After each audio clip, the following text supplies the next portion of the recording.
Friends, நான் கதை சொல்ல போகிறேன். மெத்த படிப்பும் உரிய வெண்டையும். ஒரு ஊர்ல அண்ணன் தம்பி 2 பேர். அண்ணனுக்கு படிப்பு வரலை.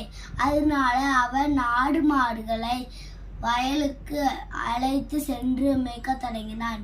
தம்பி கெட்டிக்காரன். அவன் பள்ளிக்கூடம் சென்று படித்து வந்தான்.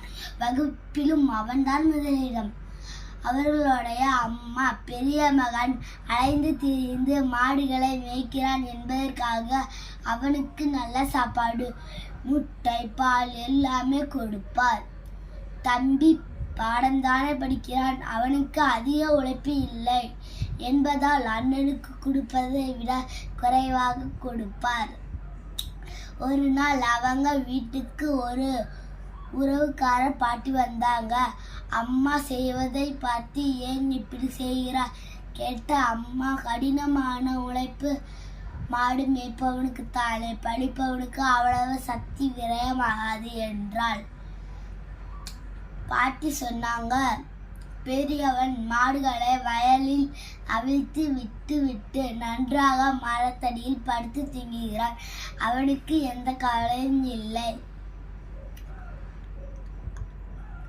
ஆனால் படிப்பவனுக்கு தான் அதிக உழைப்பு தேவைப்படும்.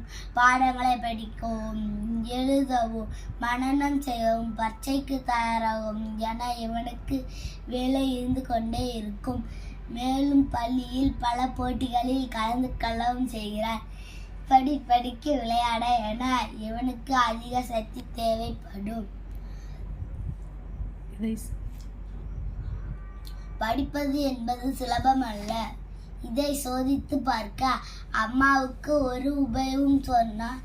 இரவு தூங்கும் போது இருவரின் தொண்டை குழியில் ஒரு உருண்டை வெண்ணெயை வைக்க சொன்னாள். மறுநாள் காலையில் எழுந்து பார்த்தபோது மாடு மேய்க்கும் பெரியவனின் தொண்டை குழியில் வெண்ணெய் அப்படியே இருந்தது.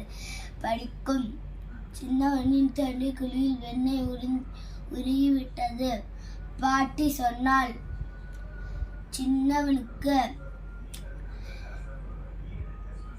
எந்த நேரமும் அதே சிந்தனை, கவலை, பயம். அதனால அவன் உடல் சூடாகி வெண்ணெய் உருகிவிட்டது. ஆனால் மாடு வீட்டுக்கு வந்த பிறகு மறுநாள் வரை பெரியவன் கவலைப்படுவதில்லை. எனவே அவன் உடல் குளிர்ச்சியாக இருக்குது. எனவேதான் வெண்ணெய் உருகவில்லை.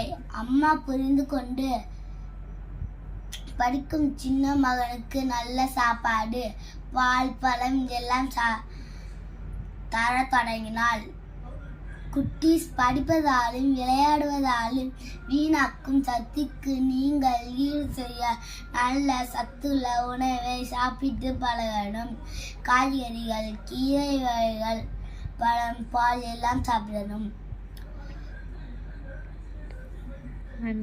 நன்றி.